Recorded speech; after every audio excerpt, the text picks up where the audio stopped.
اگر اپنے نبی سے پیار نہ کریں تو کس سے پیار کریں؟ کون وفادار ہے؟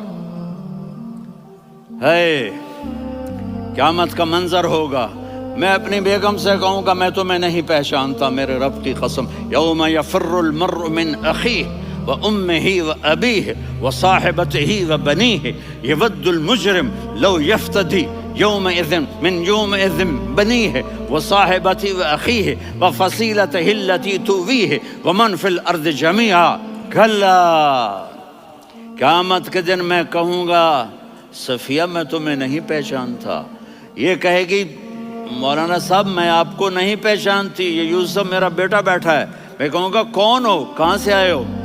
یہ کہے گا ابا آپ کون ہو، کہاں سے آئے ہو؟ بھائی بھائی کو نہیں پہچانے گا۔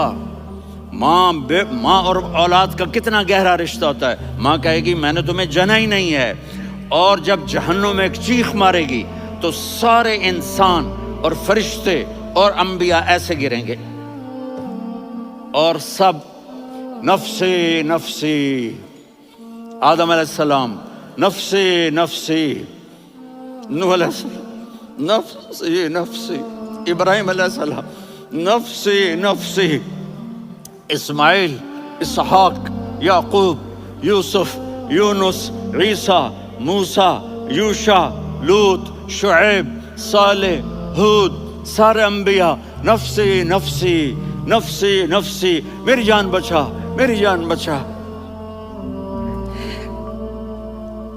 ایک طرف سے ایک آواز آئے گی، ایک آواز آئے گی، امتی امتی، واہ یا رسول اللہ ہم آپ پہ قربان جائیں۔ جس دن ماں نہیں پوچھ رہی، نبی نہیں پوچھ رہے، بیٹا نہیں پوچھ رہا، بھائی نہیں پوچھ رہا،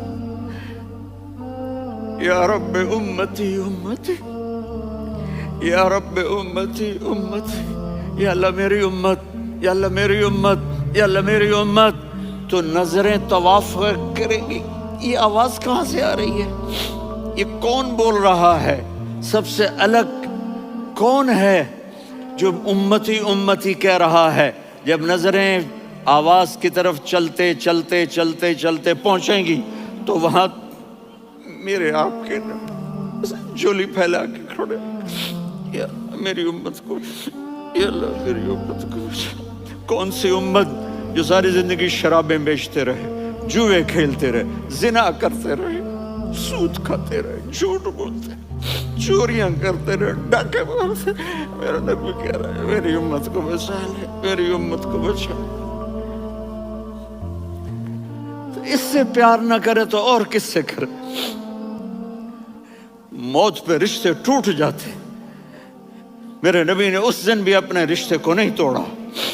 ابراہیم جیسی شخصیت کہیں گے سنو اے اللہ تیری میری دوستی کا واسطہ مجھے بچا لے، تیری میری دوستی کا واسطہ مجھے بچا۔ عیسیٰ علیہ السلام کہیں گے یا اللہ میں اپنی ماں مریم کا بھی سوال نہیں کرتا، میری جان بچا لے، مریم جانے تو جانے میری عیسیٰ۔ 5 بڑے رسول ہیں، نوح، ابراہیم، موسیٰ، عیسیٰ، محمد صلی اللہ علیہ الصلوات والتسلیمات۔ عیسیٰ علیہ السلام کہیں گے یا اللہ میں اپنی ماں مریم کا بھی سوال نہیں کرتا، میری جان بچا۔ اور میرا نبی کہے یا اللہ میری امت کو بچا لے۔ کون سی امت جنہوں نے ساری زندگی اس کا مذاق اڑایا؟ میرا نبی کہتا دفع ہو جاؤ، دور ہو جاؤ میری نظروں سے، تم نے میری نسل کو قتل کیا، تم نے میرے گھرانے کو اجاڑ دیا۔ سب کو بلا یہ نہیں کہیں گے یا اللہ میری امت کے نیکوں کو بچا لے، میری امت کے متقی، میری امت کی رابعہ بصری، جنید بغدادی کو بچا، نہیں یا اللہ ساری امت کو میری جھولی میں ڈال دے، ساری امت کو میری جھولی میں ڈال دے۔ یہاں اللہ کہے گا وَلَسَوْفَ يُعْطِيكَ رَبُّكَ فَتَرْضَىٰ۔ معافی چاہتا ہوں میں جذباتی ہو گیا ہوں۔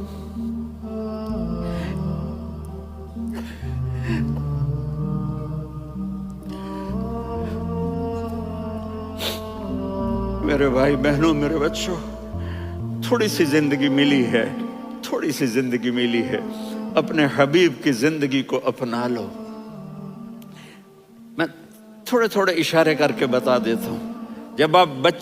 جب آپ بیٹے ہیں تو آپ کہہ رہے ہیں کاش میرے ماں باپ زندہ ہوتے، میں ان کی خدمت کرتا۔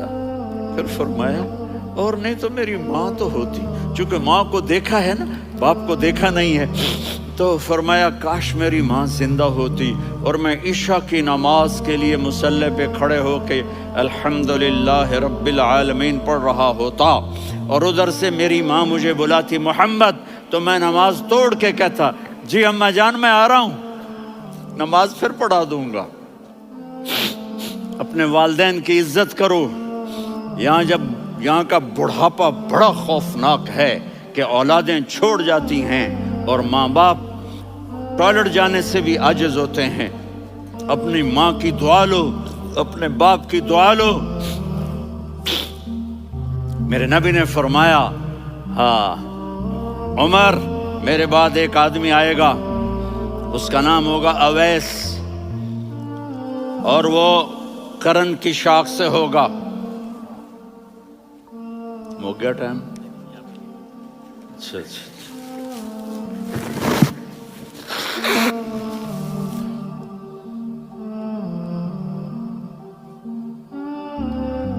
اس سے دعا کرانا، علی آپ بھی، عمر آپ بھی۔ یا رسول اللہ کس لیے؟ کہ اس نے ماں کی ایسی خدمت کی ہے کہ جب ہاتھ اٹھاتا ہے اللہ اس کے ہاتھ خالی نہیں لوٹاتا۔ حضرت عمر رضی اللہ تعالی عنہ نے حج کے موسم پر سارے حاجی کھڑے کر لیے، کہا بھائی یمن والے کھڑے رہو، باقی بیٹھ جاؤ۔ تو بیٹھ گئے۔ پھر فرمایا کہ یمن والے بیٹھ جاؤ، قرن والے کھڑے رہ جاؤ۔ تو ایک آدمی کھڑا رہا، کہا تم قرنی ہو؟ کہا جی ہاں۔ اویس کو جانتے ہو؟ جی میرے بھائی کا بیٹا ہے، لیکن تھوڑا پاگل سا ہے، آپ کیوں پوچھ رہے ہیں؟ حضرت عمر نے فرمایا وہ نہیں، تو پاگل ہے۔ کدھر ہے؟ کہا جی اونٹ چرانے گیا ہے ادھر عرفات کی طرف۔ تو آپ نے حضرت علی کو ساتھ لیا اور دوڑ لگائی سواری پر۔ دیکھا تو اویس کرنی ایک کیکر کے نیچے نماز پڑھ رہے تھے اور اونٹ چر رہے تھے۔ تو جب انہوں نے دیکھا کہ دو آدمی آ کے بیٹھ گئے تو انہوں نے نماز شارٹ کٹ کر دی۔ تو حضرت عمر نے پوچھا کون ہو بھائی؟ کہا جی میں مزدور ہوں۔ کہا تیرا نام کیا ہے؟ کہا جی اللہ کا بندہ۔ کہا رے بھائی تیری ماں نے تیرا نام کیا رکھا ہے؟ اس نے تو نہ حضرت عمر کو دیکھا تھا نہ علی کو۔ وہ کہنے لگا بھائی تم کون لوگ ہو میرا انٹرویو کرنے والے؟ یہ تو میں اپنی زبان میں کہہ رہا ہوں۔ تو حضرت علی بولے کہ بھائی یہ ہیں امیر المومنین عمر بن خطاب اور میں ہوں علی بن ابی طالب۔ تو وہ ایسے کانپنے لگے، میں معافی چاہتا ہوں، میں پہلی دفعہ آیا ہوں، میں نے آپ کو دیکھا نہیں۔ فرمائیے آپ، حضرت عمر نے کہا ہاتھ اٹھا ہمارے لیے دعا کر۔ تو وہ رونے لگی۔ آپ نبی کے صحابی، میں عاجز مسکین، میں دعا کروں؟ میری اوقات ہے میں دعا کروں؟ کہاں، ہمیں ہمارے نبی نے فرمایا تھا اویس آئے تو دعا کروانی ہے۔ عمر اور علی جیسی ہستیوں کو دعا کے لیے کہا جا رہا ہے۔ پیچھے تہجد ہے؟ نہیں۔ جہاد ہے؟ نہیں۔ علم ہے؟ نہیں۔ نماز ہے؟ نہیں۔ روزہ ہے؟ نہیں۔ زکوٰۃ ہے؟ نہیں۔ خیرات ہے؟ نہیں۔ کیا ہے؟ ماں کی خدمت، ماں کی خدمت، ماں کی خدمت۔ میرے نبی نے فرمایا لوگ جنت میں چلیں گے، اویس چلے گا۔ جب گیٹ پر پہنچے گا تو اللہ کہیں گے اویس کو پیچھے ہٹا دو، باقی اندر چلے جاؤ۔ تو اویس کرنے ڈر جائیں گے کہ یا اللہ جنت کے دروازے پر مجھے پیچھے ہٹا دیا۔ تو اللہ کہیں گے پیچھے دیکھو، ویسے پیچھے مڑ کے دیکھیں گے تو لوگوں کا مجمع ہوگا جو جہنم میں جا رہے ہوں گے، ایمان والے، گنہگار مسلمان۔ تو میرا اللہ کہے گا اویس اپنی انگلی کو پھیرتا جا، جس جس پر تیری انگلی پڑے گی تیری تو فیل سب کو جنت میں ڈال دوں گا۔ یہ ماں ہے، صرف ڈالر ہی سب کچھ نہیں ہے، یہ ماں ہے۔ میرے نبی نے فرمایا تیرا باپ تیری جنت کا سب سے بڑا دروازہ ہے۔ اگر تو نے باپ کو ناراض کر کے موت پائی تو تیرے لیے جنت کا دروازہ کھل نہ سکے گا۔ یہ باپ کا مقام ہے۔ پھر آپ نے 11 شادیاں کی. کیوں کی؟ سنو حدیث، ما تزوجت وما زوجت الا بوحی من السماء نزل به جبریل. کہا میرے ساتھیوں سنو، اللہ کی قسم میں نے کوئی شادی اپنی مرضی سے نہیں کی، میرے اللہ نے فرمایا یہاں کرو، میں نے کی. میں نے اپنی بیٹی وہاں دی جہاں میرے اللہ نے فرمایا. تو اتنی شادیاں کیوں کی ہیں؟ ہمیں گھر کی زندگی سمجھانے کے لیے. میری بات غور سے سنو، دنیا کا سب سے بڑا رشتہ خاوند اور بیوی ہے. سب سے مقدس رشتہ ماں باپ ہے، لیکن سب سے بڑا رشتہ خاوند اور بیوی ہے. جب یہ ٹوٹ جاتا ہے تو پوری نسل برباد ہو جاتی ہے. اس لیے آپ نے زندگی گزار کے دکھائی. آپ گھر میں جھاڑو دے رہے ہیں، آپ آٹا گوندھ رہے ہیں، آپ حضرت عائشہ کو لقمے بنا کے کھلا رہے ہیں، اور حضرت عائشہ کی دلداری کے لیے فرما رہے ہیں عائشہ سننا حدیث طبرانی کی، عائشہ انہو لیہون علی الموت ان اریتک زوجتی فی الجنہ. عائشہ مجھے جب سے پتا چلا ہے نا کہ تو جنت میں میری بیوی ہے تو مجھے تو مرنے کا شوق لگ گیا ہے. اللہ کی قسم ہمیں سکھانے کے لیے تھا. جس نے اللہ کو دیکھ لیا ہو اسے عورت کی کیا خواہش رہ جاتی ہے. یہ ہمیں سکھانے کے لیے تھا کہ سب سے زیادہ عزت بیوی اپنے خاوند کو دے، خاوند اپنی بیوی کو دے. ہن لباس لکم وانتم لباس لہن، تمہاری بیوی تمہارا لباس ہے. اور اللہ بیوی سے کہتا تیرا خاوند تیرا لباس ہے. آپ نے 11 گھروں کو کس طرح آباد کیا، کس محبت سے کیا کہ 2 مہینے چولہا نہیں جلتا اور کسی کی زبان پر شکایت نہیں. یہ حسن سلوک، یہ محبت. حضرت عائشہ کی عمر تھوڑی تھی، جہاد کے سفر سے واپسی ہو رہی، تو آپ نے صحابہ سے کہا بھی چلے جاؤ سارے آگے چلے گئے، تو صرف آپ دونوں رہ گئے. تو آپ نے کہا عائشہ دوڑ لگائیں. سبحان اللہ. حضرت اما عائشہ نے نہیں کہا، میرے نے عائشہ دوڑ لگائیں. کہا لگائیں. تو کہنے لگے ہمیں دوڑ لگائی. تو کہنے لگے میں آگے نکل گئی، آپ پیچھے رہ گئے. چند سال گزرے تو پھر ہم جہاد کے سفر سے آ رہے تھے، تو آپ نے کہا صحابہ سے جاؤ بھی چلے جاؤ آگے آگے آگے آگے. وہ غائب ہو گئے. پھر آپ نے کہا عائشہ دوڑ لگائیں. تو میں نے کہا جی لگائیں. کون دنوں ذرا میں موٹی ہو گئی تھی، تو جب دوڑ لگی تو میرے نبی آگے نکل گئے، میں پیچھے رہ گئی. تو ہم نے کہا ہاذہ بتلک، عائشہ تو میں اب برابر ہو گئے. ایک دوڑ تم نے جیتی، ایک دوڑ میں نے جیتی. یہ ہمیں گھر کی زندگی سکھانے کے لیے تھا کہ گھر میں بیوی کے ساتھ کیسا ہونا چاہیے. اور عورتوں کے لیے کہا اگر میری شریعت میں سجدہ ہوتا تو میں بیوی سے کہتا اپنے خاوند کو سجدہ کرے، تاکہ ایک نسل تیار ہو. بیلنس زندگی گزارو. میں نے کل بھی کہا تھا، آج بھی کہہ رہا ہوں، امبیلنس لائف ہماری اولاد کو تباہ کر رہی ہے. میرے پاس پرسوں 30-40 لوگ آ گئے. وہ یہاں جو ایک سلمہ صاحبہ ہیں، سلمہ ہی نام ہے نا، سلمہ زاہد. تو ایک نے کہا جی یہاں ہم اولاد کے بارے میں بڑے پریشان ہیں، کیا کریں، کوئی ہمیں اس کا سلوشن بتائیں. میں نے کہا بہت آسان ہے، ماں اپنے بچے کو ٹائم دے. نصیحت کی بات نہیں کر رہا ہوں، ٹائم دے. میں نے کل آپ کو شکل بنا کے دکھایا تھا کہ میرے نبی حسن حسین کو کمر پہ بٹھا کے کمرے میں چکر لگاتے ہیں. اتنے بڑے ہستی، اتنے بڑے نبی، اور بچوں کے لیے وقت نکال رہے ہیں اور ان کو لے کر گھوم رہے ہیں. پھر دونوں بھائیوں کو اتار دیتے اور ان کی بہن زینب کو بٹھاتے اور پھر کمرے میں چکر لگاتے. پھر فرماتے تمہارا اونٹ کیسا ہے. ایک دفعہ آپ سجدے میں گئے، فرض نماز، فرض، اور سجدہ لمبا، اتنا لمبا ہوا کہ صحابہ سمجھے اللہ کے نبی فوت ہو گئے. عبداللہ بن مسعود فرماتے ہیں میں پہلی صف میں تھا تو میں نے یوں کر کے دیکھا، بھی چکر کی ہے، تو دیکھا دونوں بھائی حسن حسین میرے نبی کی کمر پہ چڑھے ہوئے تھے اور میرے نبی نے سجدے سے سر نہیں اٹھایا. یہ کام کرو تو بچے تم سے پیار کریں گے. تم کہتے ہو بچے ہم سے ڈرتے نہیں. میں نے کل بھی کہا تھا ڈائن نہ بنو، ماں بنو.